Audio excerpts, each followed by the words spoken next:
Should we all say on three, we'll say Caravaggio. Yeah. 1, 2, 3. Caravaggio. Hello. Hello. Mauricio? Very glad to meet you. This is Danny.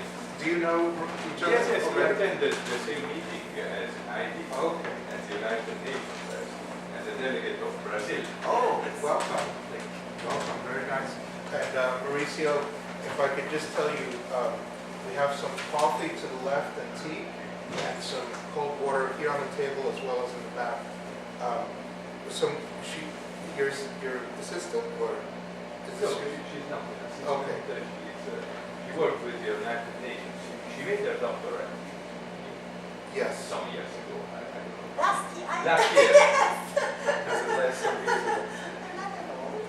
Yeah. So a question came up about, before we get started, a question came up I thought I would just answer by having Dr. Loshak and Dr. Toba?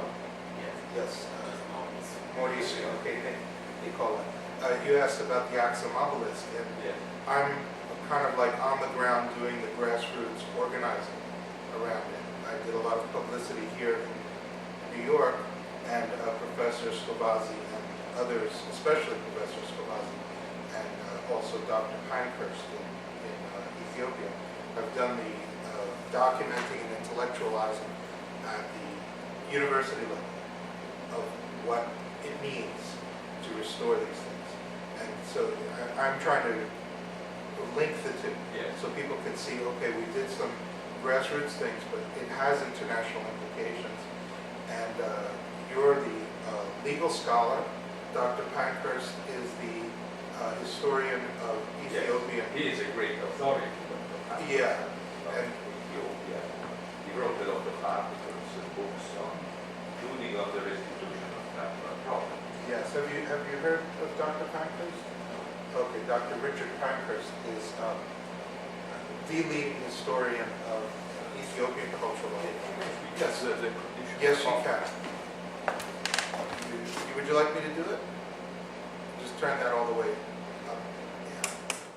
Because it's very cold and I think there is no need to. I think you're right. Terrible dress. Yes. Just sitting there, I've had the experience. Yes. So that answers your question about that. So I'm on the Axum Obelisk Committee, and it was a great honor. I came across Dr. Scovazzi's work on the internet, and I emailed him, and before I knew it, we were meeting in December for an informal discussion. And I was trying to make this more of a formal conference, but it seems to be becoming a stepping stone towards something bigger. So I wanted to just introduce myself, Nicola DiMarco, and of course if we could go around, we'll just start with an informal discussion, and then we'll do the PowerPoint if more people come. If they don't come, we'll still do the PowerPoint. Yes. Is that okay? Yes. I don't know at what time do you think we can start? Well, I feel that if we give people about 5 or 6 more minutes, 5 minutes. We Yeah. give them 5 minutes. give and them then 5 we can minutes. start. And Dr. Loshak has introduced himself. I And haven't introduced myself to you. Oh, Forgive me sorry. for not getting Oh, up. no, no. Don't worry. Good morning. Ilaria, nice to meet you. First name is Lee. Please. and he's recovering from an injury. This is part of, I saw him running around a few months ago around the Nice. park doing the marathon. Oh, congratulations. Marathon for jogging. During the marathon. That's right. It's my fiction. Ah, your picture. But now he's still recovering. And Mauricio, you're from Brazil? Yes, my four grandparents are Japanese, but I'm from Brazil. The only thing that I know how to say in Japanese nowadays is Nihongo wakarimasen, which means I don't speak Japanese. But I would like to learn. I tried, but because of my job and all, I was a lawyer before becoming a diplomat, so I also did my master's and PhD in law at the University of São Paulo. And then I also had a Fulbright scholarship to NYU here. Okay. And then and after this experience, I decided to change my career. I love law, but then I decided that I wanted to pursue something more international, and decided to try to become a diplomat. So now this is my first post assignment abroad at the mission to the UN. Terrific. And how did you find out about today's event? Through Professor Scovazzi. He asked me what I was going to do He's on very Saturday, famous in and Brazil. I said I have a conference, I have a meeting, and Yeah, I yeah. am going to speak. And he said, "Oh, what conference?" And I told him He's that, very famous in Brazil. Well, we're hoping to make him very I famous. told here him that as he well. was not obliged to attend, but he went, and so I appreciate it very much. I don't know if you know that I had one of my advisors at the University of São Paulo was Professor Odete Medawar, and she's a big fan of his too. So Well, the more we know, the more we become fans as well. Because I've been skimming through a few things. I watched your video on one of the UN channels on the internet. So maybe I'm getting it wrong, but as a layman, I'm in no way an expert in this area. As a layman, I see it as a philosophy of bringing people together around our common heritage, which is some of the UNESCO underpinning philosophy as well, if I'm not mistaken, celebrating the World Heritage. Good. So the Axiom obelisk is one of the emblematic objects of integrity, rebuilding the integrity of cultural properties, cultural sites, because it returned with a site which is with the UNESCO list of the World Cultural Heritage. I think maybe we can start. What Yeah. do you think? Yeah, absolutely. And just to say something very quickly about that, the Rome, Roma Antica, if you will, is also a World Heritage Site under UNESCO.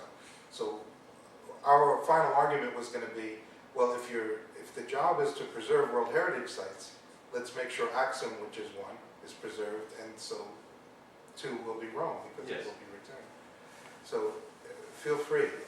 Rome is a site which is shared between Italy and another state, the Vatican State. Yeah.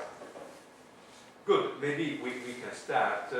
We are a selected number of people, but this could only stimulate, I think, the discussion and questions. And I think I will speak for how many minutes, Nicola? It's entirely up to you. But I don't want to exaggerate. Looking at the timetable there, Yeah. I should speak until 10:15, I would say. 11:15, yeah. 10:15, 10:20. Yeah, that's, you mean 11:15? 11:15, 11:15. We are using the PowerPoint, maybe I move Okay, yeah, just feel to... free. Yes, you can move to see the Are you pictures good? better. And, Do you want us to move the screen a bit? No, what I had said was there was too much sunlight on it. You might not be able to sunlight, but there isn't really, No. it's clear. Is the lighting okay, though? okay. So my subject is about restitution of cultural properties. It's a subject where we have moral factors which are combined with legal factors, and in my view there is a development in international law. There is a growing trend toward the restitution of cultural objects. And in my view, law is not conservation, law is change, law is development. And now moral factors are playing a growing role in the field of restitution of cultural properties to the countries of origin. But we have to balance different circumstances. Some circumstances play in favor of restitution, other circumstances play in favor of retention. And I will elaborate on a number of cases which relate to the Italian practice. And because the Italian practice is interesting. Italy is on both sides of the problem.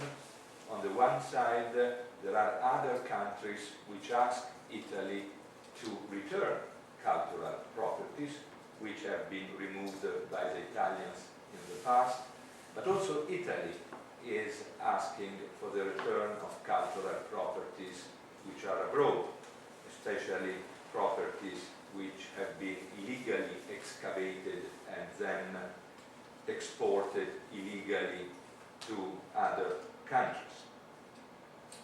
So the first aspect of my speech goes back to the period of the French Revolution. And during the French Revolution, it was discussed whether works of art should be destroyed as memories of the shameful age of tyrants and priests. And we have a decree issued by the French National Assembly in 1792, and it was based on the assumption that objects which embodied pride, prejudice, and tyranny should not be kept under the eyes of the French people, and if they were made of bronze, they could more usually be converted into cannons. That was the decree. But finally, a different opinion prevailed, and according to this opinion, France had the right to take and show works of art held by royal or religious oppressors in order to exhibit them to the public in the National Museum, the big National Museum of Louvre, just to show the evolution of time from tyranny to the present age of freedom. So that's the reason why Napoleon was inter alia entrusted with the task to collect works of art during his campaigns and to send them to France. When he went in Italy, Napoleon tried to conclude as a fig leaf of legality treaties with the defeated countries in order to get the right to remove cultural properties. There was a treaty with the state of the Pope, a treaty with the Duke of Parma, a treaty with the Duke of Modena, a treaty with the Republic of Venice, and in the picture you can see, where is the picture? In the picture you can see here you have the Pope, here you have Napoleon, and here you have French soldiers taking cultural properties off from Rome to Paris.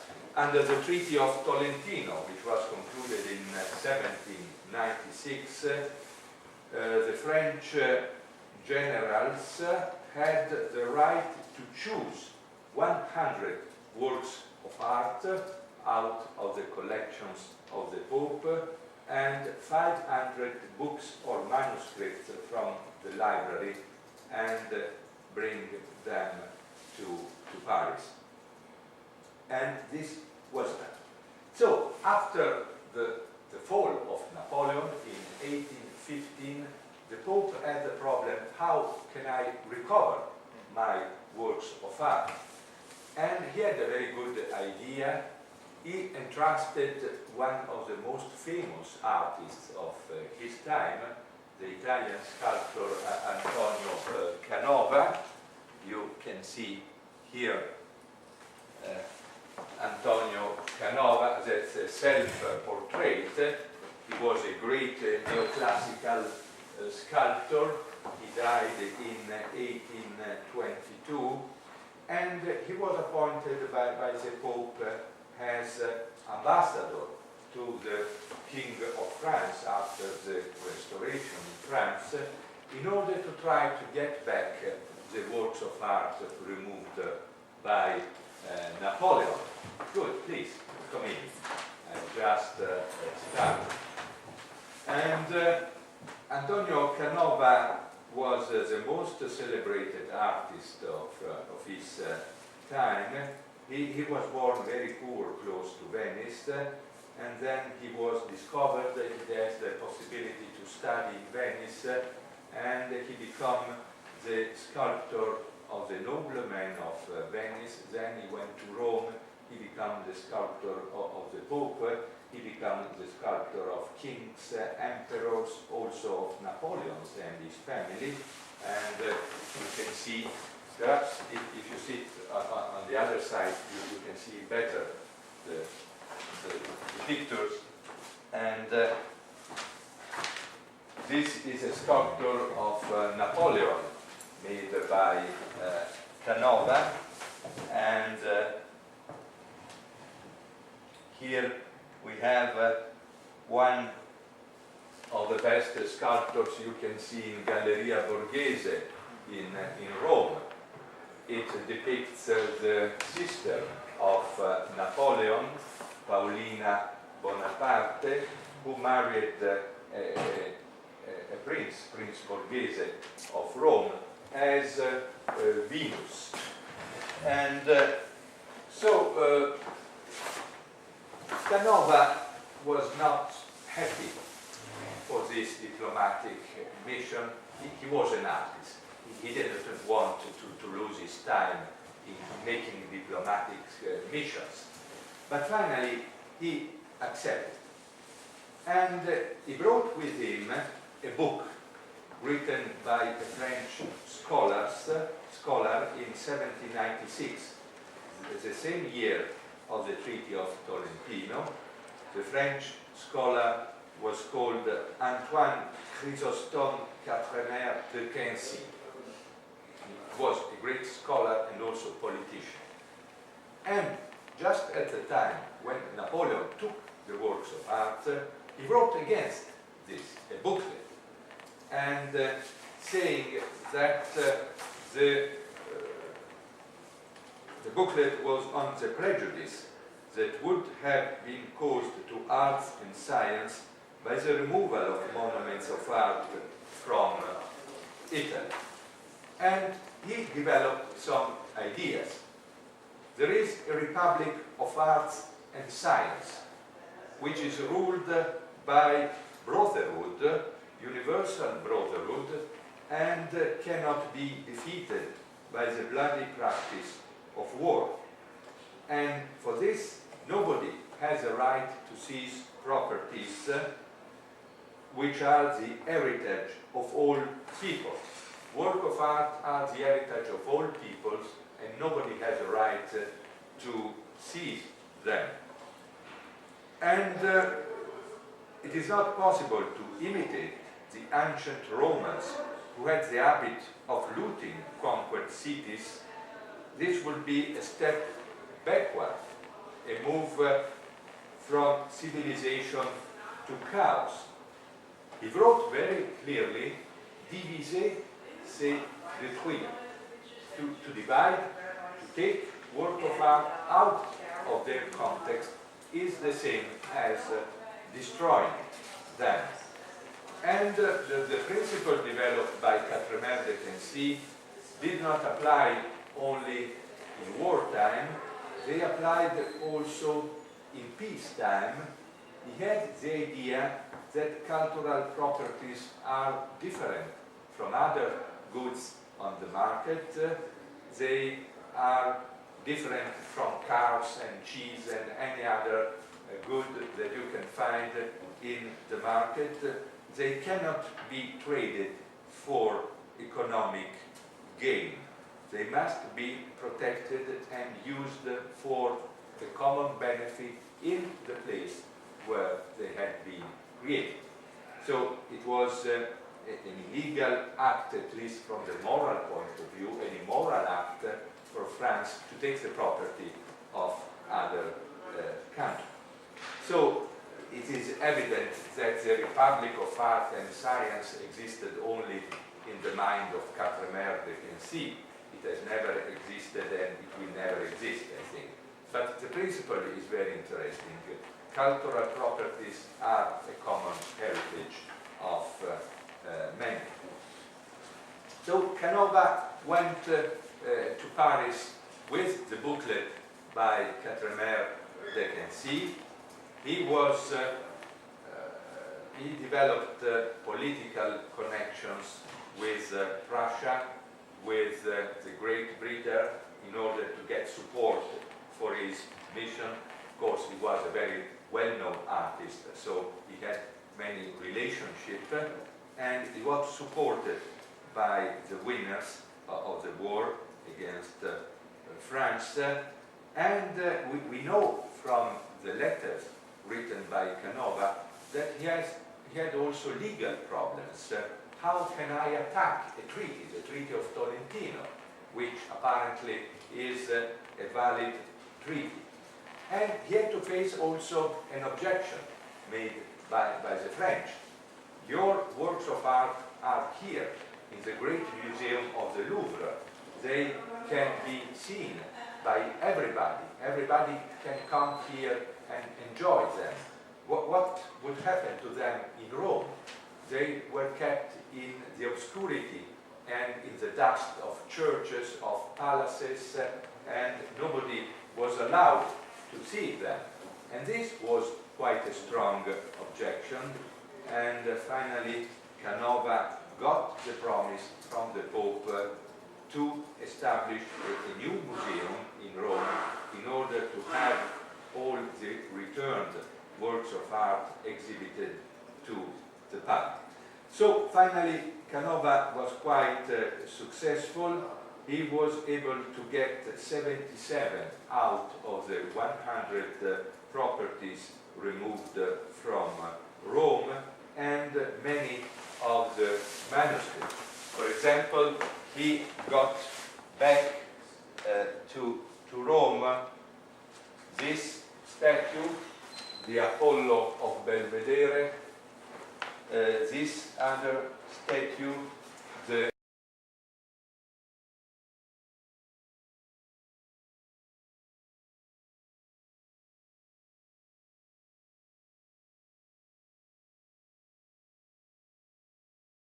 Laocoon, this painting by Raphael, the Transfiguration, and this masterpiece by Caravaggio, the Deposition by Caravaggio. All of them are now in the Vatican museums in Rome, but they were before in the Louvre. But what happened next? Some of the manuscripts, 47 of the manuscripts that Canova was able to send back to the Pope, they had been looted in 1622 from the Palatine Library of the University of Heidelberg in Germany during a war between the Duke of Bavaria and I don't know whom, the ruler of Heidelberg. So they had been looted, and the year after they had been donated by the Duke of Bavaria to the Pope in 1623. And Austria and Prussia wrote a letter to the Pope. You should give back the books and manuscripts looted many years ago from Heidelberg to the Palatine Library of Heidelberg. And they put forward two reasons.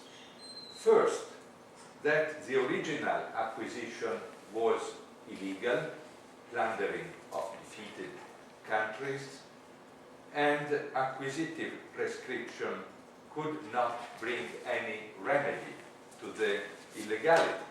even if they had been taken away 192 years before, acquisitive prescription could not apply because of the illegality of the original take. And then the other argument was that the books and manuscripts, the manuscripts related to old German languages. They were written in old German language of the Middle Ages, and so they were much more connected, culturally connected to Germany than they were to Rome. That's another reason, the cultural context. Of course, it was difficult for the Pope to resist such a request, because both Austria and Prussia had supported Canova in his mission to France. And finally, the Pope decided to give back to the Library of Heidelberg all the books and manuscripts which were related to German languages. And the Pope did not follow the suggestion of the librarian of the Vatican Library. The librarian suggested to the Pope to allow the Library of Heidelberg only to make copies, but not to have the original books and manuscripts, they were manuscripts. But the Pope decided that the originals should be given back to Germany and the Library of Heidelberg. So we have other ideas that moralities prevails over legal rules on prescription.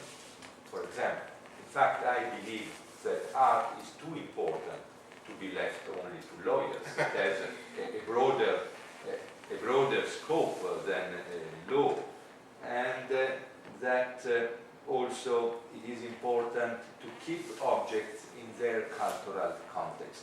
What is related to old German language is better kept in Germany than in Rome. And then we have a third part of the mission of Canova.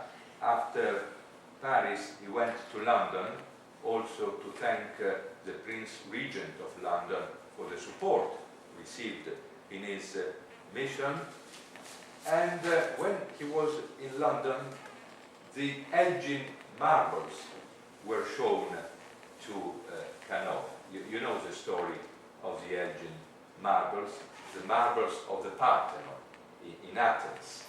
And they were taken in 1801 by the British ambassador to Turkey, to the Ottoman Empire, according to an authorization by the Sultan, which is not very clear. So it is not clear if Lord Elgin, the ambassador, had the right to remove the marbles from the Parthenon, or he had only the right to make pictures of that.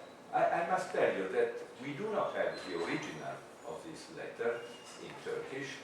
We have a translation in Italian made at the time of the letter, so 1801, and I'm supposed to know Italian, but even reading the Italian text, I cannot understand what kind of rights Lord Elgin had.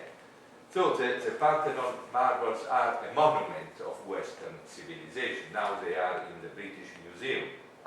More or less half of them are in the British Museum in London, and the other half is in Athens. Now in Athens they have built a new museum for the Parthenon marbles in front of the Parthenon. And at that time, Lord Elgin wanted to sell the marbles to the British state, and an advice was asked to Canova whether or not they should buy the Parthenon marbles. And in this case, Canova said, yes, you should buy the Parthenon marbles, but you can understand him. He was the the first neoclassical sculptor. And looking at the Parthenon marbles, it is if a believer was meeting a divinity. So he said, yes, you should buy the Parthenon marbles. So the Parthenon marbles were sold to the state of Great Britain by Lord Elgin for £35,000 of his time. His initial request was £100,000, but they were sold for £35,000. And then they were donated by the British Museum, by the state. And they are still in the British Museum, and still we have a claim by Greece for the recovery of the Parthenon marbles. Good. So, first time after the Napoleonic Wars that the principle that the winner can loot, can plunder cultural property from the defeated states was not accepted. First time, because there was custom for the winner to take the property, the old Roman practice. And then after, at the end of the century, in 1899, the Hague Conventions on the Law of War prohibited the pillage of towns and other places in time of war. So we had a legal development following this precedent. After World War I, we have some provisions on restitution of cultural properties in the treaties of peace with Germany and with other countries, and especially after World War II, we have a repetition of the same provisions in the peace treaties. In the peace treaties with Bulgaria, with Finland, with Hungary, with Italy, and with Romania.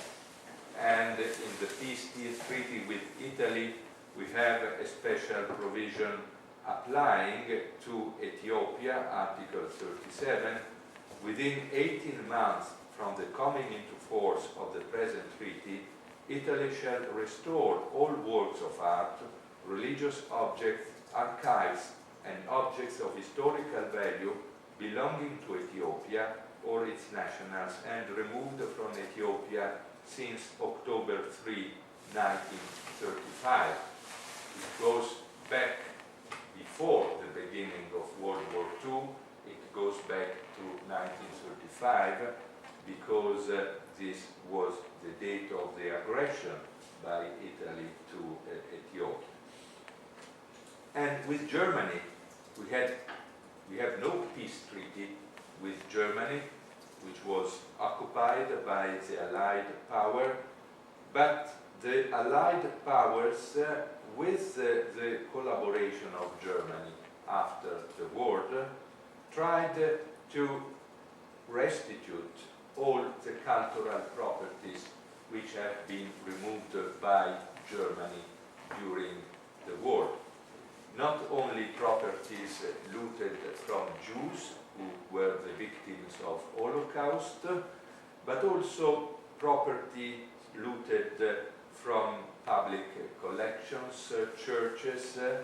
It was the practice of Germany to take cultural properties as a sign of political and cultural supremacy. More or less the same as did Napoleon sometime before. And Goering, Marshal Goering, was a great art expert. Hitler himself, he liked art, and he had the plan to establish a big museum of Western art in his native region in Linz, in Austria. So many cultural properties were seized and were given the destination to be exhibited in the future big museum of the German Empire. And after the World War II, most of them, I would say all of them which were found, were returned to Italy and to other countries.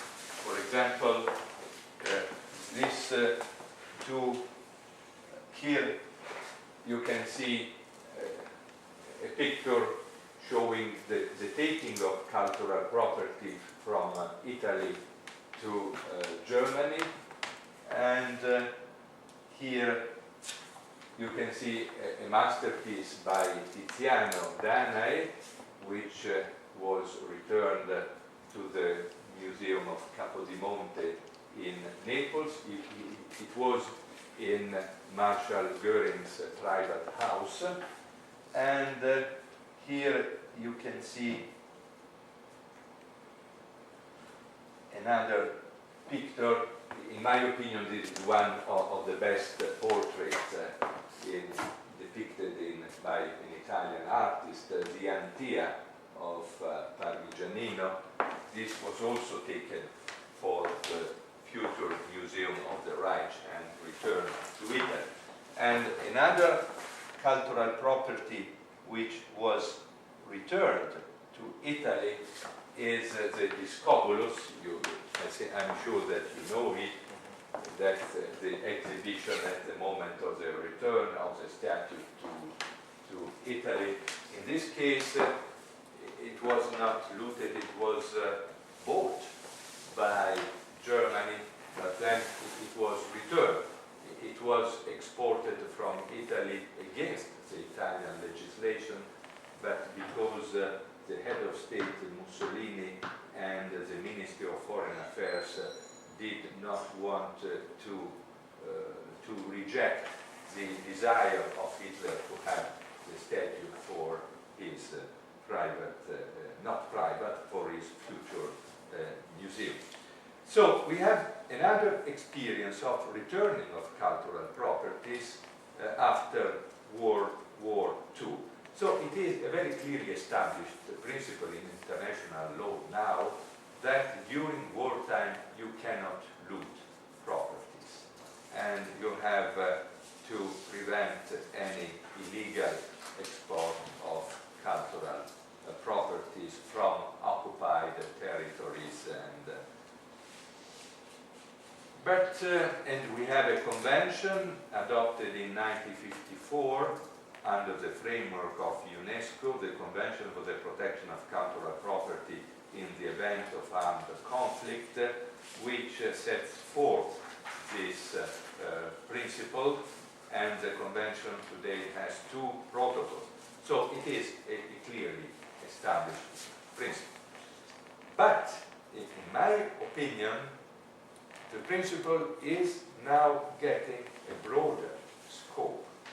It is not anymore that you cannot loot cultural properties from the defeated country. It has a broader scope of application. The idea is that you cannot take advantage of a weakness of another country to get a cultural gain. So it does not apply only to defeated countries or to occupied territories in time of war. It does also apply to territories subject to colonial domination. And of course we have the 2 cases of the Axum obelisk, you know, and the Axum obelisk was on the ground, broken in 5 pieces, and it was taken by the Italians after the annexation of Ethiopia in 1930. What's the year, Nicola? I think it's 37. 37. In 1937, it was transported by road from Axum to Massawa, then by ship from Massawa to Naples, and then again by road from Naples to Rome, you can see here a moment of when the obelisk arrived in Rome. And in this picture, you can see the obelisk where he was erected. It was erected in front of the building which was at that time the Italian Ministry of Colonies. Then after the war it became the building of the FAO, the Food and Agriculture Organization, which has its seat in Rome. So it's interesting, this picture, because it shows an object out of its context. It has nothing to do with this big palace, which can perhaps be appreciated as a palace in itself, but it is in a completely different context and in a completely different style. And then, Nicola, you know very well that only after 57 years after the entry to force of the peace treaty between Italy and the Allied powers, which provided for an obligation of Italy to return the obelisk. Finally, this obligation was accomplished, and it is a shame, in my view, for Italy that there was so much resistance to the return of the obelisk, because the Italians did try to find any pretext to avoid the restitution. They told that it was better to pay for the construction of an hospital in Ethiopia, to give some food assistance to Ethiopia, which was affected by a famine, and so on. But finally, they accepted to comply with an obligation. So Italy took care of the cost of the return of the obelisk to Axum. It was transported by aircraft, by Antonov aircraft, the biggest aircraft existing. And Italy paid also the cost for the re-erection of the obelisk in Axum. That's the ceremony when the obelisk was re-erected in Axum. So, in my view, Italy improved the situation. In a certain sense, not only it re-established the situation which existed before, but it also took care of the re-erection of the obelisk, which was lying in the ground when it was taken. This could be seen as a sort of compensation for the delayed return of the obelisk. And then Italy also returned a wonderful statue, the Venus Anadyomene. The Venus Anadyomene is this statue. It's a wonderful statue from the Hellenistic age. It was found by Italy in 1913 in the city of Cyrene in Libya. And at that time, in 1911, Italy had started its occupation of Libya, which belonged at that time to Turkey. We had an Italo-Turkish war. And then it was sent to Rome in 1915, and it was returned by Italy in 2008.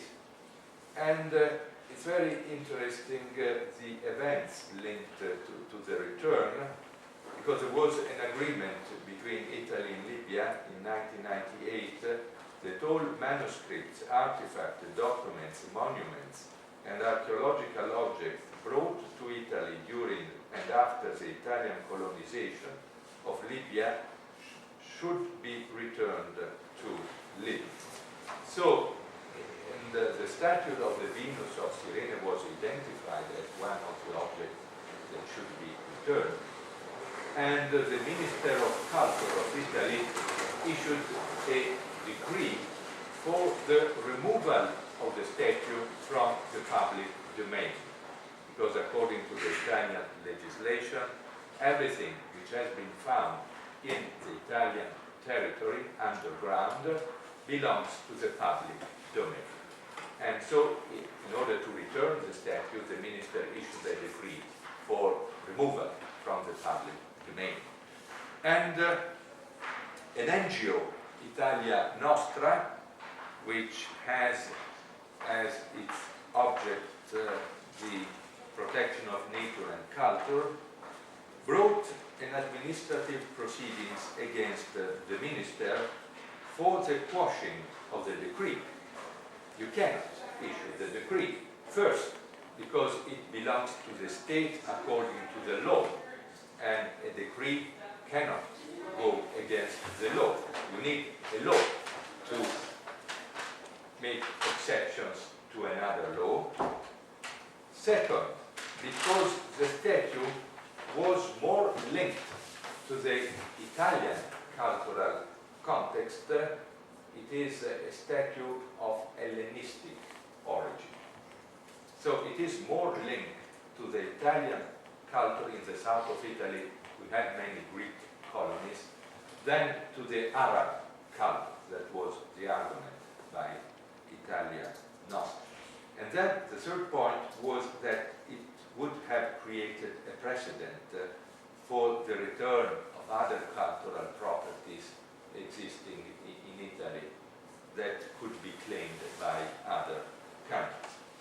And it is really to be appreciated that by two administrative decisions, one in 2007 by the Administrative Tribunal of Rome, and the second of 2008 by the Council of State, the claim by Italia Nostra was rejected by the judges. It was a very strange dispute. On the one side we had an NGO, on the other side we had two governments, Italy and Libya, which joined Italy in the case.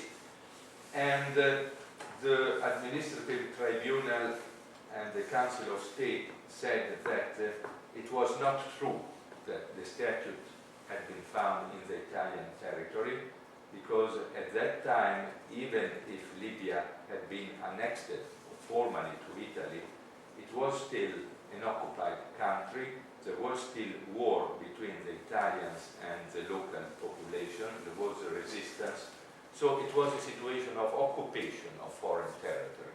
So the statue was not found in the Italian territory, and it did not belong to the public domain. Then the court found that in any case there is a provision of customary international law according to which cultural properties which had been taken from countries subject to colonial domination must be returned to these countries. So in any case, there is a provision of customary international law which takes priority over any kind of Italian legislation. And third, the administrative judges found that it was not true that the statute was more linked to Italy than to Libya, because the Hellenistic civilization was widespread around the Mediterranean, and Cyrene was one of the centers of Hellenistic civilization. And after all, one of the Roman emperors, Septimius Severo, was born in one of the settlements in Libya. So it was an area where there was a presence of both Greek and Roman civilization. And you can see in this picture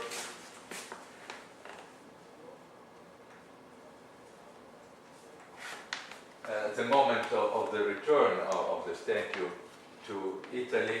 And so you can see the statue in the company of two political leaders when it was returned from Italy to Libya.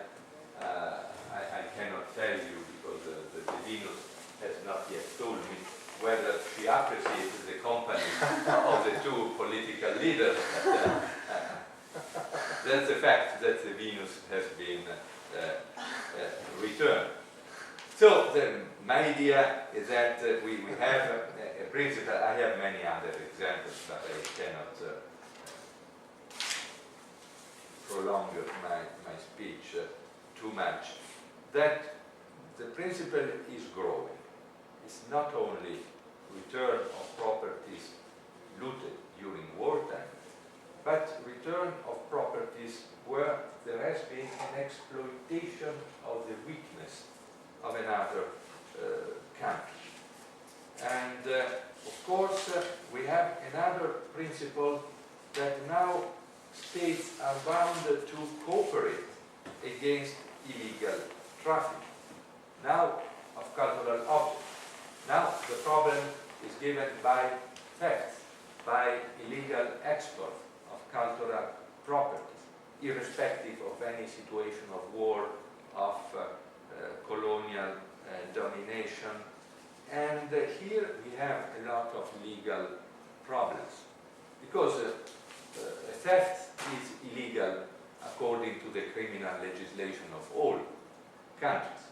But then we have legal problems which can exist after.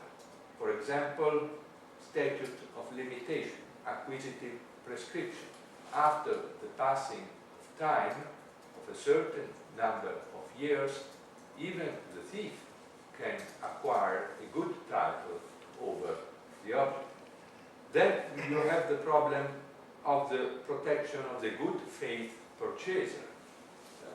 He who has bought an object in good faith is protected under the legislation of many countries. And then you have the problem of excavations, because the legislation of countries are different as regards excavation. In Italy and in other countries, every object which is excavated is the property of the state, and the finder or the owner of the land is entitled only to a reward. In other countries, such as, for example, the United States, the owner of the land is also the owner of everything is found in his land. So there is a difference of legislation. So what is illegal under one legislation can be legal under the legislation of another country. And then we have illegal movements. We do not have any theft, but for example, the owner himself, he exports, he changes his residence, he moves to another country, and he wants to export the cultural properties he owns, or he sells his properties to a foreign buyer. According to the Italian legislation, in this case, the state has a right of preemption. The state must be notified of the price of the sale, and he has a certain time to offer the same price and becomes the owner of the object. And if the object is illegally exported, the state can confiscate it. So, according to other countries, the export of cultural properties is free. That's my understanding as regards the legislation of the United States. You can freely buy and export cultural properties. There is a free market. So it's difficult to have uniform rules as regards some legal questions, prescription, good faith, illegality. We have two international conventions, one concluded within the framework of UNESCO, the other concluded within the framework of UNIDROIT, and I have no time to discuss the aspects of this convention, but the main point is that they have no retroactive effect. Of course, they apply only to objects which have been removed after the entry into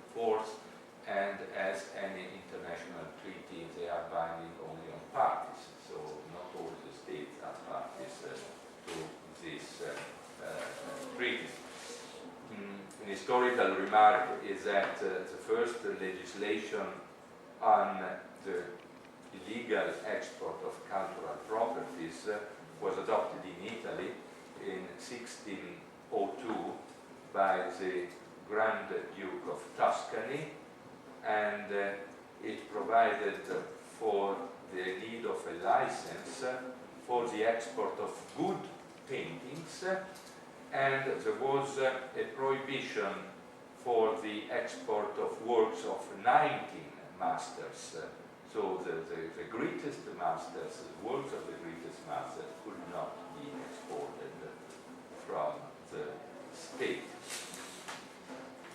So we need cooperation, and I realize that I have exhausted my time, but maybe if you give me 10 minutes more, I can tell you something relating to the Italian practice. In the case of Italy, the state has concluded bilateral agreements with some states of destination of cultural properties, in particular with the United States and Switzerland. And the agreement with the United States, which was concluded in 2001 and has been extended, so it is still in force today, relates only to archaeological materials representing the classical and imperial Roman period. The agreement with Switzerland has a broader scope. These agreements provide for the restitution of cultural properties illegally exported from Italy. And then another interesting aspect is that Italy has concluded agreements that are not international agreements. They can be seen as contracts between the Ministry of Culture and some private American museums for the return of cultural properties held by American museums. I know 4 of these agreements, but I think there are more, with the Metropolitan Museum of Art of New York, with Princeton University Art Museum, with the Paul Getty Museum of Los Angeles, and with the Museum of Fine Arts of Boston. The only which is publicly available is the agreement of 2006 with the Metropolitan Museum. In the preamble of the agreement, it is stated that Italy requests the return of properties that, according to Italy, were illegally excavated in Italian territory and sold clandestinely outside the Italian territory. On its side, the museum rejects any accusation that it had knowledge of the alleged illegal provenance in the Italian territory of the assets claimed by Italy, and the transfer does not constitute on the side of the museum an acknowledgement of any type of civil, administrative, or criminal liability. Italy waives any legal action in relation to the requested item.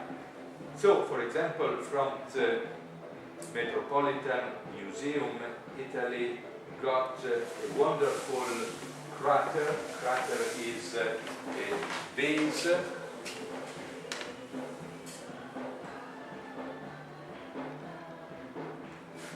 incidentally, this is the most wanted painting in Italy, the Nativity by Caravaggio, stolen in 1968 from a church in Palermo and never found. I think this is the most wanted cultural property in the world, a painting by Caravaggio. And in the sense that nobody knows where is it? nobody knows where it is. It has completely disappeared. there is the suspicion that it has been taken for the illegal market, but of course it must be kept in a safe room because it cannot be exhibited to anyone. And there is also the fear that it has been destroyed by an incompetent thief. We do not know. We do not know about this painting.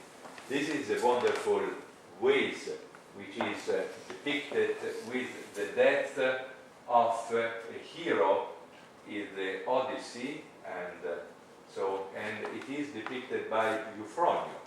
Euphronius was a painter and he signed the vase. So it is back now to Rome from the Metropolitan Museum of New York. Only from 2 years ago. No, yes, 2 years ago. There was a great exhibition in the palace of the President of the Republic in Italy, showing the properties returned from the American museums, and it was in 2008, I think, Yeah. so it should be 3 years ago. And this agreement not only provides for the return, but also they tried to build a cooperation between the parties, because Italy accepts to give to the American Museum on loan for a 4-year period. That's the longest period provided for in Italian legislation, works of equivalent value. So in the Metropolitan Museum you can find some objects of equivalent value coming from Italy on loan, and they can be renewed every 4 years. So it is not a complete loss for the museum. And the agreement provides also for joint campaigns of excavation, for the restoration of cultural objects. So they try to build a cooperation between the parts. So what is my conclusion? That we are moving. Morality is influencing legal development. We are moving for broader principles on the return of cultural objects that must be reflected also in legal instruments. Of course, we have to balance different kinds of factors. Many factors play in favor of the return. The legality of the acquisition, the injustice of the acquisition, the exploitation of the weakness of another party. Very strong is the argument of the preservation of the integrity of cultural context. There was a declaration in 2010 after a meeting held in Cairo, in Egypt, where this point is very well stressed. Cultural property is irrevocably identified with the cultural context in which it was created. It is the original context that gives it its authenticity and unique value. That's the idea by Quatremer de Quincy. Diviser, c'est détruire. To divide is the same as to destroy. But then we have some factors which could play also in favor of retention in certain cases. For example, the state or the institution of destination has preserved the property in the most appropriate conditions, while in the state of origin it was abandoned or it was subject to the risk of destruction. Or after hundreds of thousands of years, the objects have acquired with the state of destination a link which is closer than the link which existed with the state of origin. In Rome we have at least one obelisk coming from Egypt, and it has been in Rome since 2000 years. So now it has acquired a link with Rome, which is, I think, closer than the link with Egypt. But we should also take into consideration the fact that certain cultural properties are irreplaceable, are symbolic. The Parthenon is the emblem not only of Greece, it is one of the emblems of the Western civilization. So it is irreplaceable. It has a very great symbolic importance. One thing are repetitive objects, vases. There are thousands of vases, so it can be accepted that we can find a Greek or Roman vase in New York or in Sao Paulo or in other places. But what about objects which are symbolic? For example, Egypt claims the return, in particular, of 10 objects which are symbolic for the Egyptian civilization. And they are kept in the Louvre in Paris, in the British Museum, in London, for example, the stone of Rosetta, which was very useful to understand the Egyptian, what's the name? The Egyptian hieroglyphic, the Egyptian hieroglyphic. And one of the objects claimed by Egypt is in the Egyptian Museum of Turin in Italy, for example. So it can be made a distinction between symbolic and irreplaceable object and repetitive object. So now we must reach an equitable result which is influenced by moral considerations, taking into account of all relevant circumstances. But I must say that the trend is towards restitution. There is an increasing and growing trend toward restitution of cultural objects, more or less for the same principles which have been explained by Tremer in his booklet. It is unjust to plunder the other, to exploit the weakness of defeated or occupied territories, and cultural objects must be kept in the context where they have been created.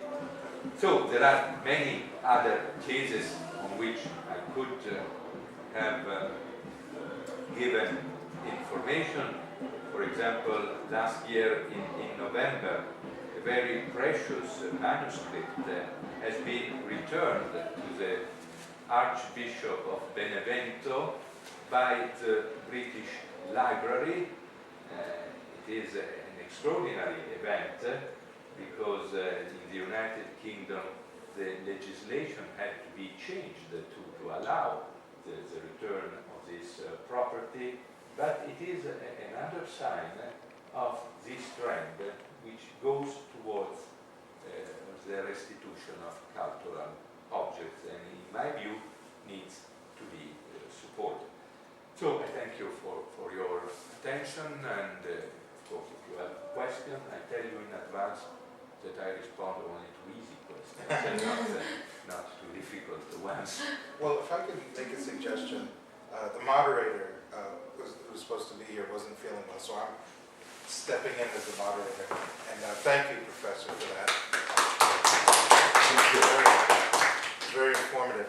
I wanted to make a suggestion that we take a few minutes break and then we come back with questions. Would that be okay, Yes. Professor? Yeah. Let me show another Venus Yeah. that has been returned to Italy, to Libya. Oh. The Venus of Leptis Magna. Huh. When was this returned? It was returned in 1999 Okay. by another Italian prime minister to Probably. Libya. That would be- It has a different story. Yeah. It was in Libya, and it was given as a gift in 1940 by the Italian governor of Libya, Mr. Balbo, to Marshal Goering, Oh. who paid a visit to Balbo. The two, they knew each other very well. They were the founders of the Air Force in Germany and in Italy. So Goering, who was an art collector, made a visit to Balbo. He was shown the Venus and he said, can I have it? So it was a donation by Balbo to Goering, and it was taken within to Berlin by Goering. Then it was afterward in the stores of a museum in Berlin, and it was given back by Germany to Italy and by Italy to Italy. Very interesting. I didn't know about that one. And So you can choose whichever you like more. better story. Yes, between the two Venus. And, You can't top the picture of Berlusconi Gaddafi in the Venus. yeah, That's an all-time great photo. yeah, great photo. Now, you walked in a few minutes ago and we didn't hear your name. Oh, Juliana Bavaiva? Yes, you had emailed me. Yes, I Yes, did. okay. And I'm Nicola DiMarco. Nice to meet And you. I forgot everyone's name except Professor Scovazzi, you know, Yes. you've heard of. And your name again. Nice to meet you. Maurice. And so if it's okay with everyone, we'll take about a 7 or 8 minute break. The reason I wanted your name is just to tell you there's coffee down the hall to the left, coffee and tea. Oh, thank you. And there's some cold water around Thank you. if you like as well. There's a ladies' room on this floor, which is the sliding door, or you can go down to the 4th floor. Thank you so Okay? much. Yeah. So we'll come back in about 8 minutes. So we can have a coffee. Yes, of course. Harry Belafonte. Very Belafonte. Yeah. Harry Belafonte worked very closely with this society to help bring. But he lived in New York, Belafonte? I don't know if he actually lived there, but he worked with our leaders to promote civil rights in the United States. We were one of the first groups to actually, extend ourselves and form the NAACP at the turn of the century, which stopped the lynchings of African Americans. 50 years after the. I think he has a song that is one of the patrimônio da humanidade, which is Jamaica Farewell. It's a beautiful song. In Portuguese? No, No. Jamaica Farewell. Oh, okay, Jamaica, but you said it in. I'm on my way. Right, that's a great one. Is that what it's called, Jamaica Farewell? I know It's that. like for everyone who, like me, who has to travel and leave Ah, the place okay. all the time. And you must be in Jamaica quite a bit. No, lately no. I just started to do Love the City this year. So. And Then there is another song, Banana Boat song. Yeah, Deo. Yeah, it's about the banana workers, actually. Yes, Banana Boat. The banana workers. Tremendous, still today, tremendous human rights advocate. Still to this day. But Tremendous. he's still living, Harry Belafonte? Yeah, I believe so. Oh, yes, he is. He certainly has aged indeed. He now speaks with a very gravelly voice. Yes. So, please. Please, The floor is It's open to to you. questions, and I'm going to just open the floor to any questions for the professor. And thank you very much, Professor. I just yesterday, because I was also telling other friends about your lecture today, somebody from, I think, Nauru, or maybe another island from the Pacific, told me that they have a big issue right now because, they were colonized long ago by the Germans, and then others came. But the Germans took some very important things from their country, and then they said, like, our museum in our country only has pictures of these things, and whereas all these things are in Berlin. So it seemed that for a small country like Pacific Island to get back, things from the beginning of that were taken at the beginning of the 20th century, it's very difficult because you also need a lot of political pressure. So my question would be, is there any international organization nowadays that where this country could address this type of issue, or it's just a bilateral sort of negotiation that would have to happen? Because in this case, obviously, such a small country wouldn't have much, even money to try to do anything, so. Yes. We have two international treaties. One, as I said, concluded within UNESCO, and the other concluded within UNIDROIT, which is another international organization. The UNESCO treaty relates more to interstate relations, while the UNIDROIT treaty gives to private parties the right to bring an action against another private party who has the possession of the cultural object. But they do not have a retroactive character. So in order to try to find some solutions in cases where treaties are not applicable, because if we go back to periods of colonial domination, treaties are not applicable because they cannot have a retroactive application, and the removal took place perhaps 100 years ago and so on. So there is a committee which has been established with UNESCO. It is called the Intergovernmental Committee for Promoting the Return of Cultural Property to its countries of origin, or its restitution in case of illicit appropriation, very long time. And it applies to cases where the property has been lost as a result of colonial or foreign occupation, or as a result of illicit appropriation, and it takes into account the spiritual values and of the cultural heritage for a certain people. So there is this possibility, but the committee is not a judicial organ. It cannot take decisions which are binding. It can only try to facilitate the contacts between the parties in order to reach a friendly settlement of the case. So that's a way to put some political pressure. Not only bilateral contacts, but to discuss it in public and try to make pressure on the state which retains the object in order to get the restitution. So far, two cases are only pending since, I would say, many years before the committee, the UNESCO committee. One is the historical case of the marbles of the Parthenon between Greece and the United Kingdom. It's the biggest case of return of cultural properties.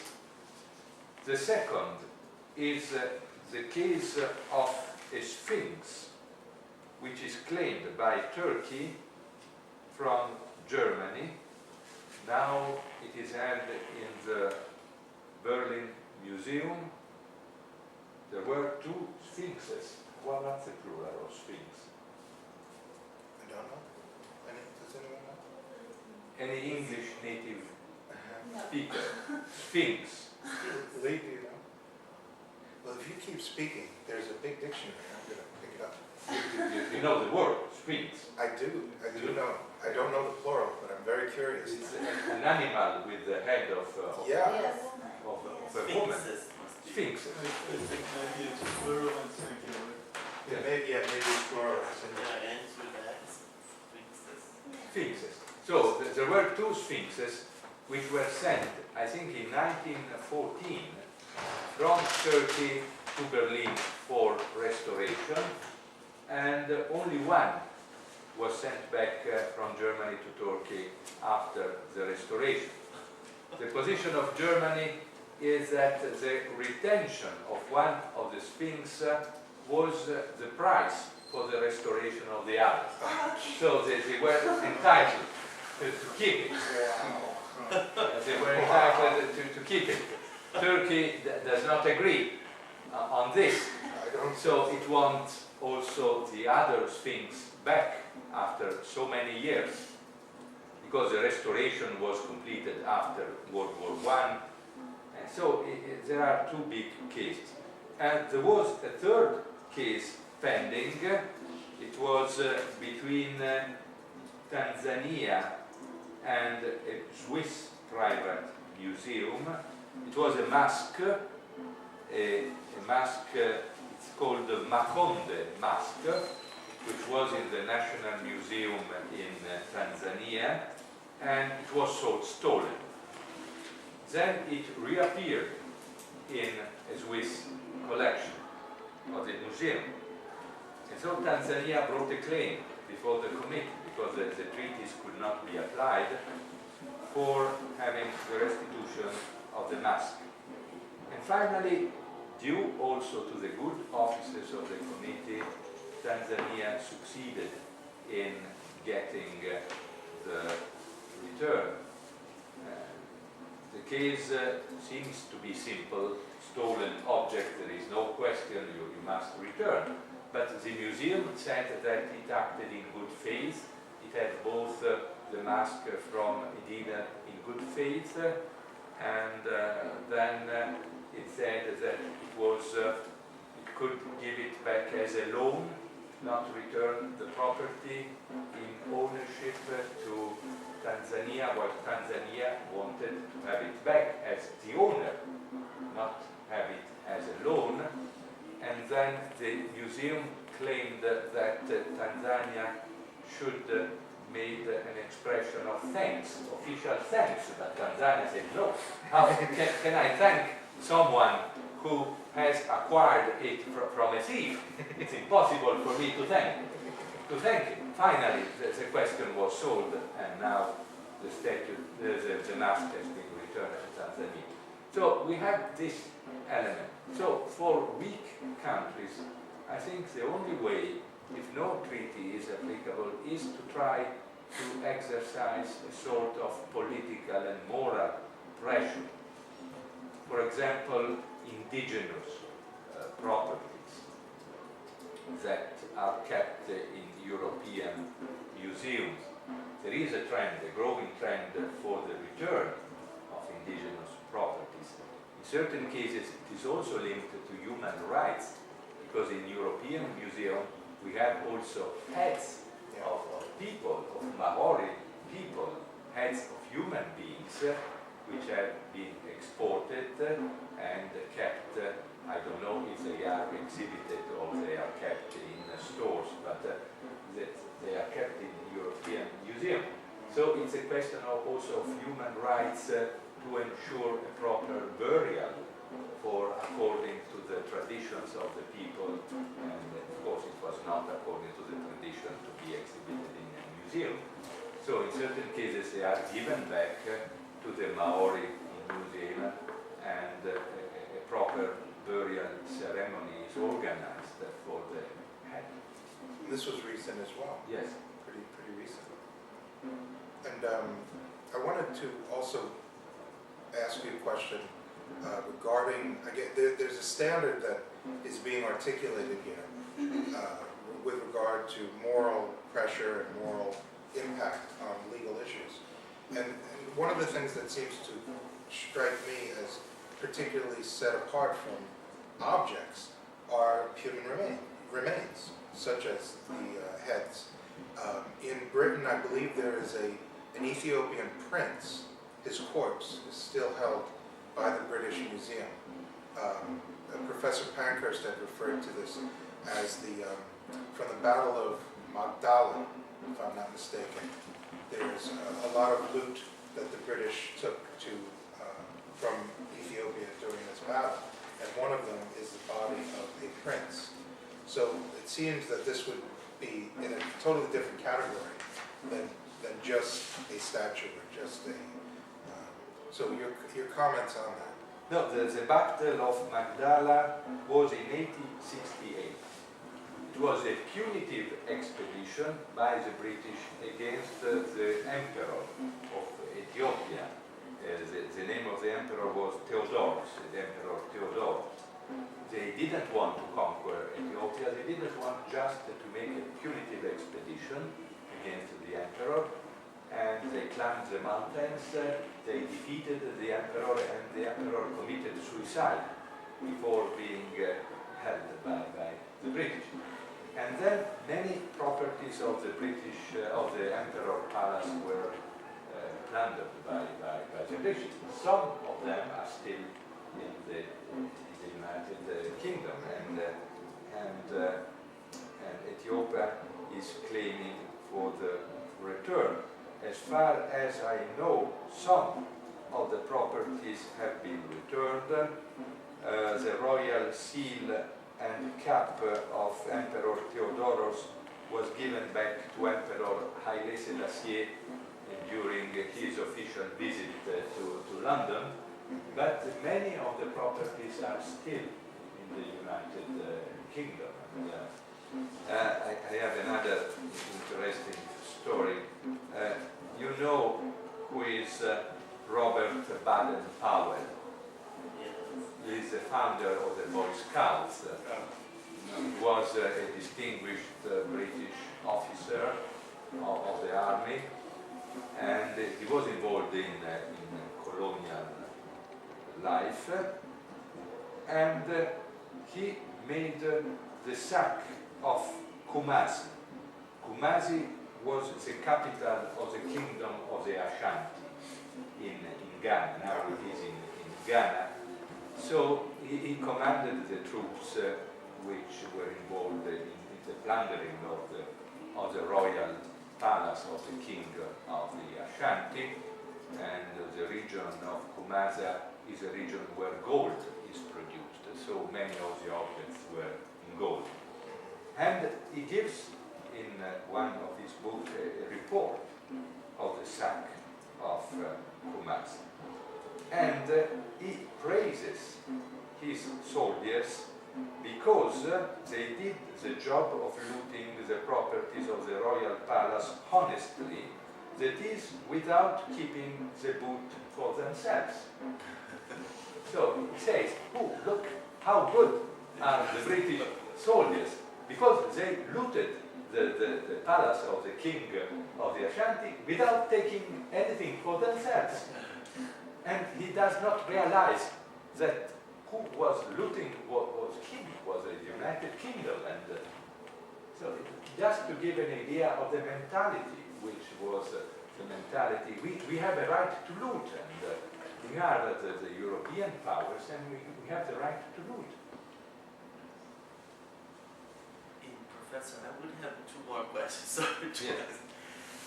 One, which would be the legal steps beyond UNITOIS? I suppose the ICJ, and that would be the first, or other tribunals. And the second would be, is there,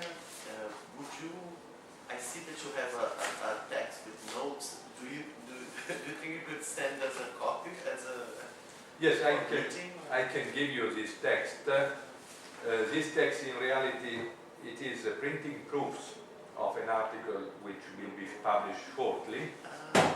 So I have some corrections in it, but I can give you immediately this text, and then I will send to you the off-prints as soon as it is published. It will be published in the Rivista di Diritto Internazionale in the second issue of 2011. But it is in English, so you can read it in English. And also leggere italiano. Yes. So in that case, I will send to you also some Italian articles and in any case, no. If we have an interstate dispute, there could be the jurisdiction of the International Court of Justice, provided that both litigants have accepted the jurisdiction of the International Court of Justice, as you know. So it is not likely that we have an acceptance. For example, in the case between Greece and the United Kingdom on the Parthenon marbles, maybe Greece could accept the jurisdiction of the International Court of Justice, but of course the United Kingdom would not accept it. Well, I have a question with regard to that. It may be helpful to Mauricio as well. Is it a case-by-case acceptance of the jurisdiction, or are there signatories to jurisdiction and they're not signatories? It can be a case-by-case acceptance, or it can be under a unilateral declaration. The state makes a declaration that it accepts Yes. the jurisdiction of the court as regards any dispute submitted by another state which has also accepted the jurisdiction of the court. So always we have the condition of reciprocity. Yeah. So you can have either unilateral jurisdiction, which has been made before, or after you have a dispute, you can have an ad hoc acceptance, but you need the acceptance of both parties. Yeah. But are So- there many cases in the tribunal that were taken? No, not really. I am not aware of any international case relating. What countries do they unilaterally declare? Because that's very unusual, I think, for I think more or less 40 states 40 have made this unilateral declaration. And always under condition of reciprocity with certain exceptions. And in the case of UNIDROIT, there is no UNIDROIT tribunal. The UNIDROIT Convention gives to the private owner of cultural objects the right to bring a case against the possessor, also in another country.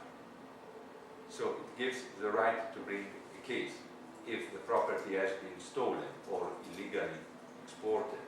You have the right to bring a case towards the tribunal of another state, but that's the ordinary tribunal which decide disputes between private subjects. And of course, again, if the possessor was in good faith, he is entitled to a fair and reasonable compensation.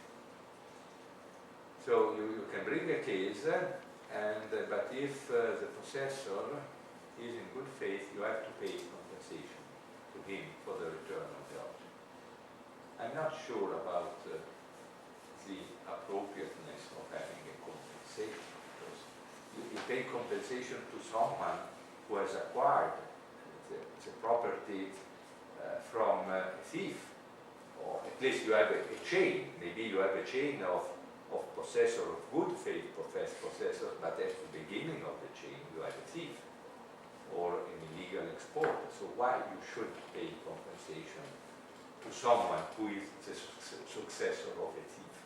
I'm not convinced about the compensation. I tend to agree with you. I have a, Mauricio, are you finished? Do you have another question? No, I'm fine. Okay, go ahead. Professor, do you think there is a need for an international judicial body that would only hear those kind of cases? No. I think we have enough international bodies which could hear cases. The problem is that states are not willing to submit their cases to international bodies. So, in my view, the progress is to have more willingness by states.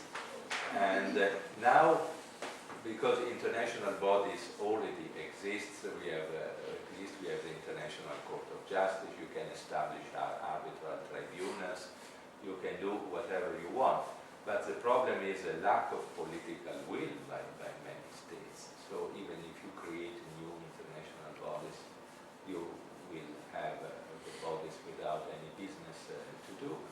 That's my concern.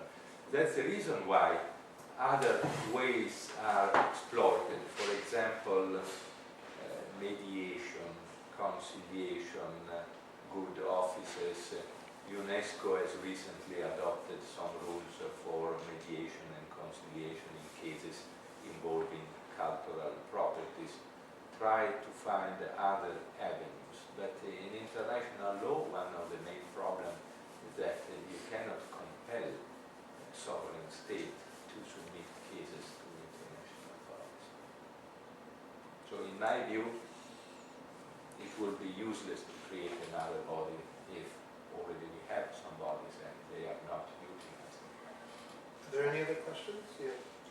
More than a question, it's just a consideration, because when you listed the arguments against and in favor of restitution, there are two arguments that work against each other very much. One is the fact that we have to preserve the integrity of the object in its context, and the other argument in favor of the retention of the object that says we want to keep the object here because we are able to provide a better conservation of the object. So some of the pretexts that have been used by some authorities to avoid the restitution is we are able to ensure a better conservation of the object, so that's why we don't want to recover. Yes, I agree with you that the better conservation of the object is today is a pretext, is a justification that should not be accepted. And in this case, relating to the manuscript of Benevento, which was returned in November 2010 from the British Library to the Library of Benevento, to the chapter library, because it was held in the library of the Archbishop. One of the reasons put forward by the British Library was that they would ensure better protection of the manuscripts in the British Library rather than in the library of a small city in Italy. And in the British Library, the manuscripts would have been available to scholars and much better than in Italy. But this was rejected by the panel because the case was brought before a panel, an advisory panel, which was entitled to submit a recommendation to the Secretary of State on the restitution. And the panel recommended the restitution to it rejected the argument of the better preservation. So I agree with you that in many cases it is a pretext, a justification that today cannot be accepted. I must say that when they were taken, the marbles of the Parthenon were in a state of complete danger because they were exposed to everybody. Some of them had fallen from the monument, were on the ground. So at that time, it was for sure that they were better preserved in the British Museum than in Athens. Athens was under the rule of the Sultan of Turkey, and the Sultan of Turkey did not care about the Greek civilization. So in my view, it could be taken into consideration that the British Museum ensured that the proper protection and preservation of the British marble for a long time, and the British marble were in danger of destruction when they were taken by Lord Elgin. But it is also true that Lord Elgin took the marbles for his personal gain, then he sold the marbles to the state, and he took advantage of the weakness of another country. So in my view, we have to wait to balance the two different arguments. One plays in favor of restitution and the second plays in favor of retention. And I would say that now the final result, if I were a judge to decide in a hypothetical case that will never be brought to any tribunal, I would decide in favor of the restitution, because in my view the balance now is in favor of Greece. It is a symbolic monument. You see the Parthenon marbles in a wonderful museum in Athens, but only half of them. And you see the marbles in front of the Parthenon. You have the view of the Parthenon. They cannot be restored into the Parthenon because of the danger of deterioration. But you have the object in its natural context. Well, if I could add to that, just from a logical, legal perspective, if we were a panel of judges, one of the things we might consider is when was this argument presented? Was it presented at the time of the taking? This is why we're doing it? That shows the good faith. Exactly, exactly. So just a little sidebar with regard to the Axum obelisk, you are certainly old enough, and being Italian, you followed all the pretexts that were brought up. This was one of the biggest Pretext, and it was absolutely absurd. And the argument we made was acid rain is more common. So that's a fragment of the Parthenon marbles, which is in London Okay. now. And was a foot returned to Greece recently that was left in Italy of one of the... No, unfortunately, because we have fragments of the Parthenon marbles in not only the British Museum. The British Museum we have big marbles, but we have small fragments in different places. Okay. One is the Archaeological Museum of Palermo in Italy. Second is the Vatican Museum in Rome. Then we have something in Copenhagen and something in the Louvre, something I think in Germany. And for the inauguration of the new Museum of the Marble, the small fragment of a foot of a figure was given on loan by Italy to Greece As I for said, 6 months. 6 months. Then the loan was renewed for another 6-month period, and then my impression and my suggestion was renew it again, and renew it all the time. But now I know that unfortunately it has been taken back by Italy, so it is no longer there. Because what I read recently, and I'm mistaken obviously, but I read online, which is so, that it was on permanent loan to Greece, which is another way of saying, you know, we're Yes. getting it back. Here you have it. Here you have it. That's one of the best fragments of the Parthenon marbles, a wonderful sculpture representing 3 divinities. And here, more or less, we have a fragment with the foot. Okay. And so you have only a foot. It doesn't say nothing to have a foot of the fragment. So if you put it back, it's much better. And that's kept in the British Museum, this part, or Yes. the British Museum? This is in Athens. This This is is in in Athens. Athens. This is in Athens. It has not been taken away from Athens by Lord Elgin. This is in Athens. Well, you know, getting back very quickly to the Axum thing, at one point the transition was from diplomatically. I think the foot is this one. That's the same fragment, and the foot is this one. Okay, that's the one Yeah. that's in Palermo? Yes, that's in Palermo. Okay. So these are older photos. No.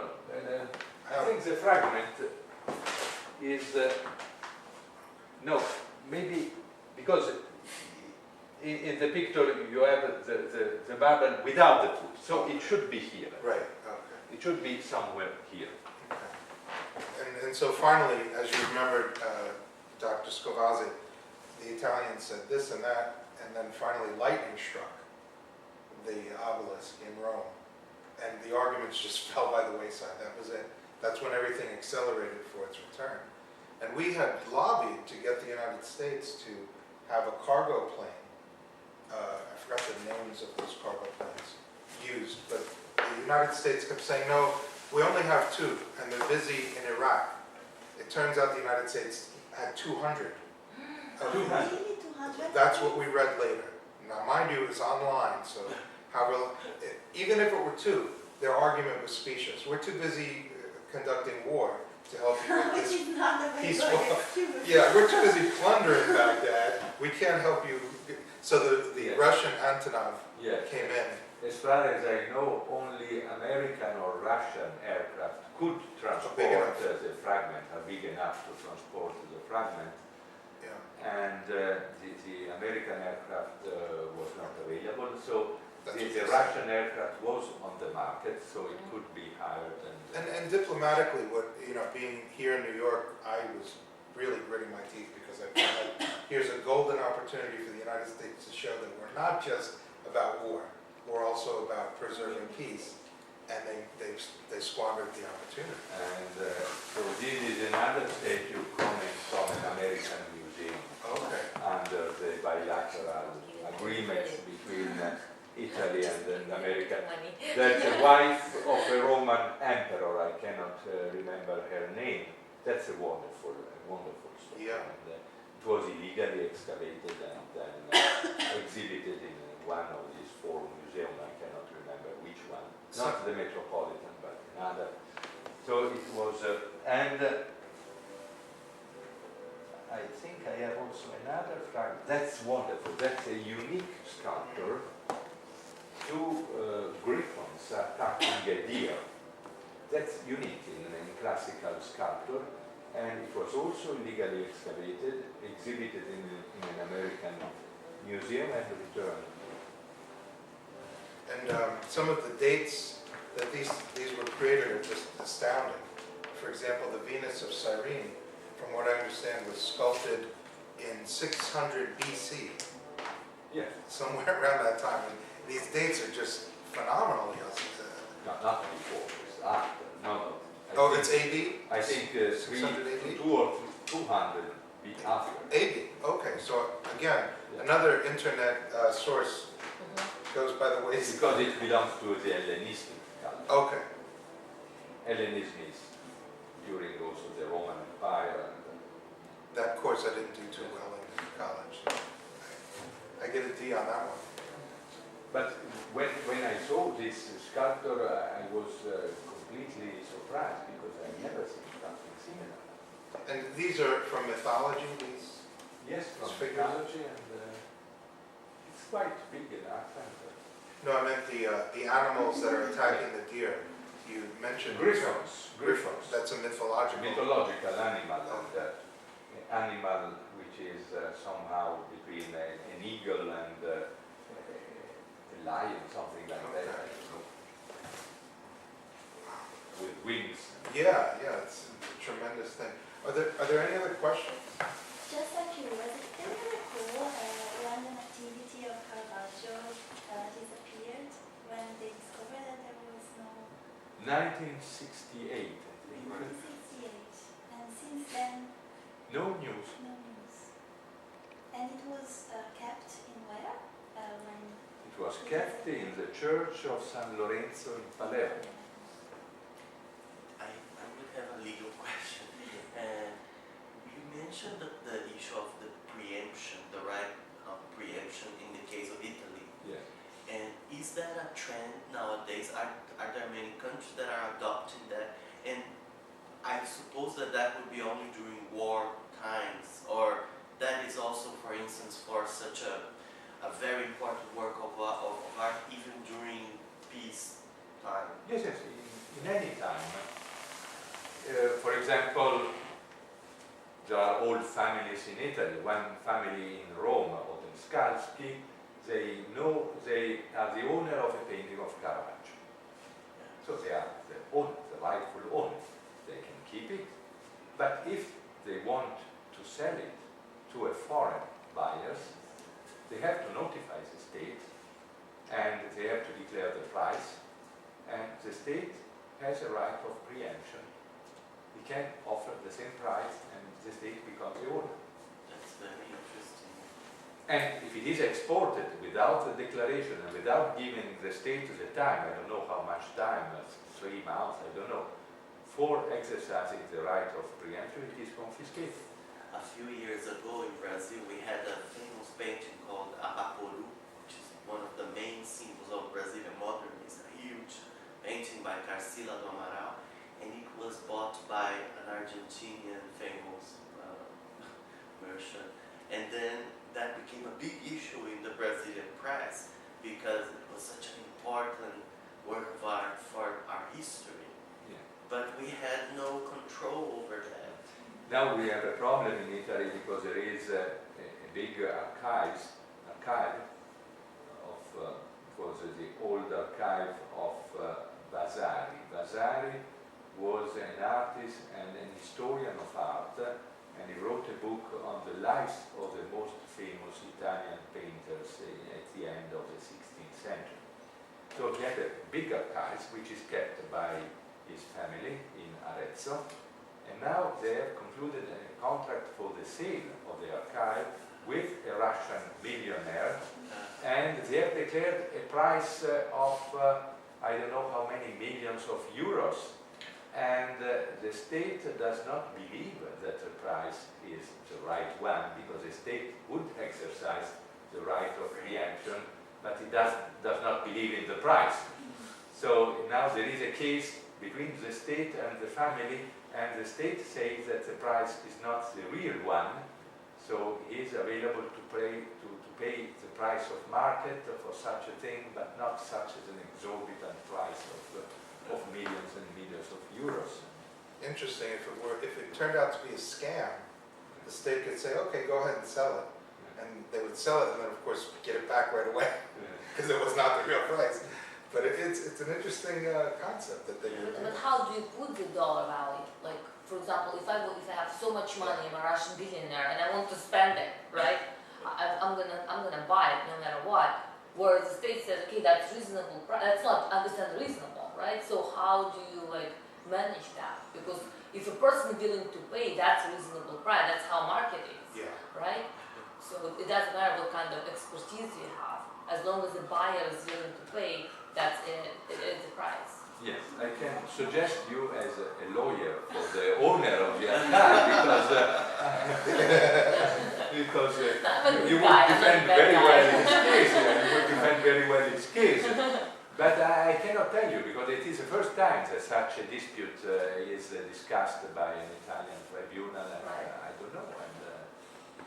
About whether or not the price is a real one or it is a fictitious price in order to get more money from the state. Is there any international group that appraises for the value? No, not really. So it's the state itself, but almost... It's the state, and then if there is no agreement, there is a possibility to make a case to a court. But it's a state court, It's a state. international. No, it's a state court, but the state court is independent from the state, of course. Yeah. For example, if I find if I find something in the sea, on the seabed, in the territorial sea, the same legislation applies.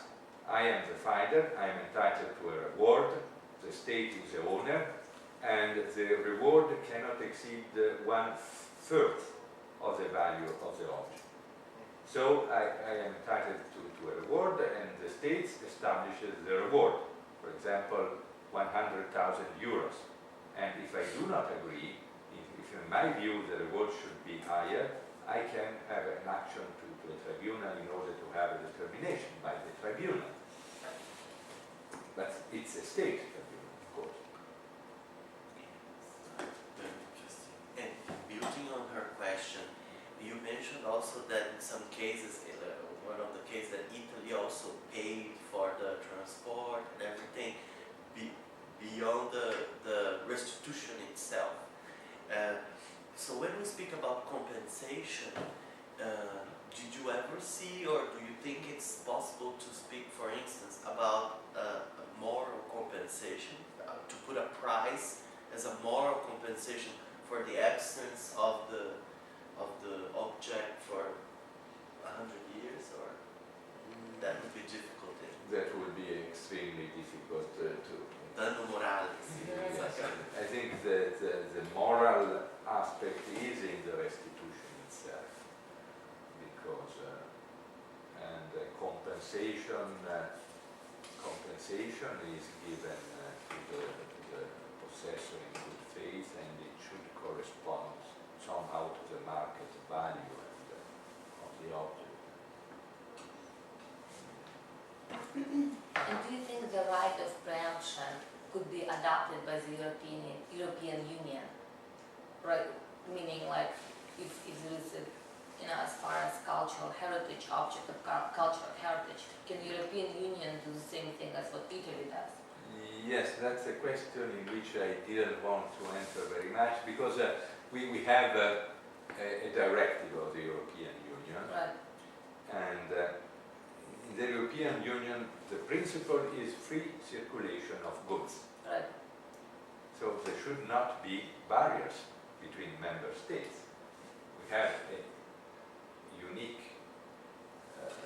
custom tariff for the non-member states, but within the European Union, there is a free circulation of goods. And according to this directive, this does not apply to cultural properties. So it's a major achievement to have an exception to a rule which is one of the basic principles of the European Union, free circulation of goods. So according to the directive, Italy can prevent the export of cultural properties to another European Union member state in order to preserve the national cultural heritage. So it is allowed. Then now there is some work within the European Union to improve the directive and to allow not only the prohibition of export, but also to use the directive as a means for the restitution of cultural properties. If it has been illegally exported, it must be returned to the state of export, and there are some different views among the member states, because within the European Union we have some states which are so-called states of origin of cultural properties, which suffer illegal excavations, thefts, for example, Italy and Greece. And we have some states which are traditionally art markets, for example, the Netherlands and the United Kingdom, which have very different interests. So it is very difficult to find a balance between the interest of states which are states of destination and states which are states of origin. So the principle which was advanced by Quatremer de Quincy, that cultural objects are different from other commercial goods, is accepted in the European directive. But when we arrive to the stage of making a uniform legislation, it's very difficult because we have to take into account of different positions of states which have different interests. And last question from me. So, Professor, in your opinion, do you think the right of preemptiveness from the state is a good position for other countries to adopt, or you think it's really, because it's something unique? Like I'm from Russian Federation, and that could be a good thing, but it could also be abused. You know, but does it exist in Russian legislation? No, it doesn't. Because No, it depends. If you have a lot of cultural properties and you want to retain them, it is a good solution to have this right of preemption. So it exists in Italy, in France, also in Greece. But if you are a state of destination of cultural properties, you are the principle of free circulation of cultural properties, so there is no need to have any right of preemption, because if you are a market of import, you must be consistent and also to say that what is imported can also be exported. For example, in the United States, there is no right of preemption by the state, as far as I know. No. Because you can freely import and you can freely export, and that's all. Maybe you pay some taxes, some custom taxes, but that's all. It's not a question of ownership on the other.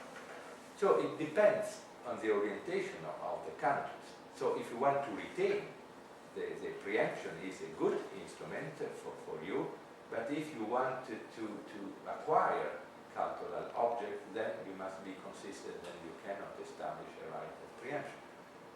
That's just to say that, for example, in the United Kingdom and the Netherlands, there is no right of preemption because they are more interested in acquiring cultural properties rather than keeping them. Well, thank you for such an in-depth discussion of these important issues. I want to encourage us to meet again on this in the near future with our lead speaker. I think this was an excellent start, and I will do... May I ask just a question Yes, to you? of course. You were mostly interested in the restitution of the Axum obelisk. You supported the return, also in the United States. And what is your impression of the return? It is a symbolic object. What do you think? Yeah. What does it mean for Ethiopia to have the obelisk Well, back? And are there any other objects of Ethiopian interest which are created by other states? There's still a lot to be done. As you can see, there are no Ethiopians here today. Now, that raises a question as to what they truly believe happened with the return. A lot of good came out of it, and a lot of good between Italian and Ethiopian relations, and kind of a example to the world about former enemies coming together. But it was also used in a political context to re-elect the prime minister in Ethiopia. So some Ethiopians kind of see it as, we didn't want him to have this honor. So I see it as a hopeful sign, and I see it not just for Ethiopian and Italian relations. My parents are from Italy. That's why I said your Italian is probably better than mine, and I have no excuse. And my grandfather was a colonist in Ethiopia. So I had a personal stake in some kind of reconciliation. But it really raises a broader question of international relations. And so if it's good for Ethiopia and Italy, hopefully it's good for other countries, and they can follow a similar model. But I'm thrilled that it happened. I'm thrilled that you've taken a very important intellectual focus on it, and that you've how do we put it, distilled it into scholarly work.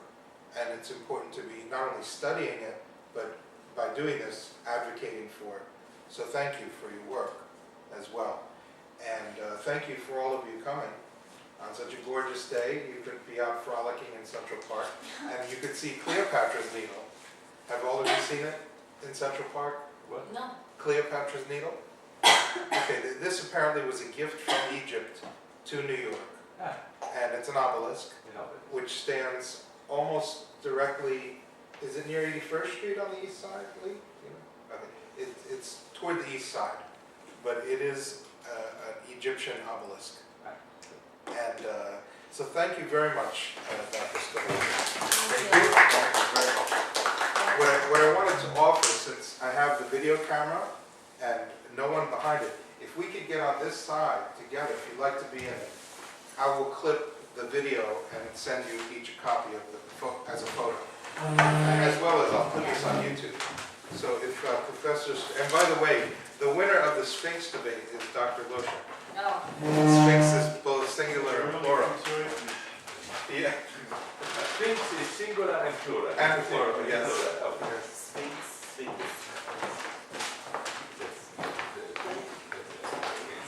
There are some notes. So, would you like to come in the photo? Yeah, why don't you come in? We could come over here. Should we all say on three, we'll say Caravaggio? Yeah. 1, 2, 3. Caravaggio.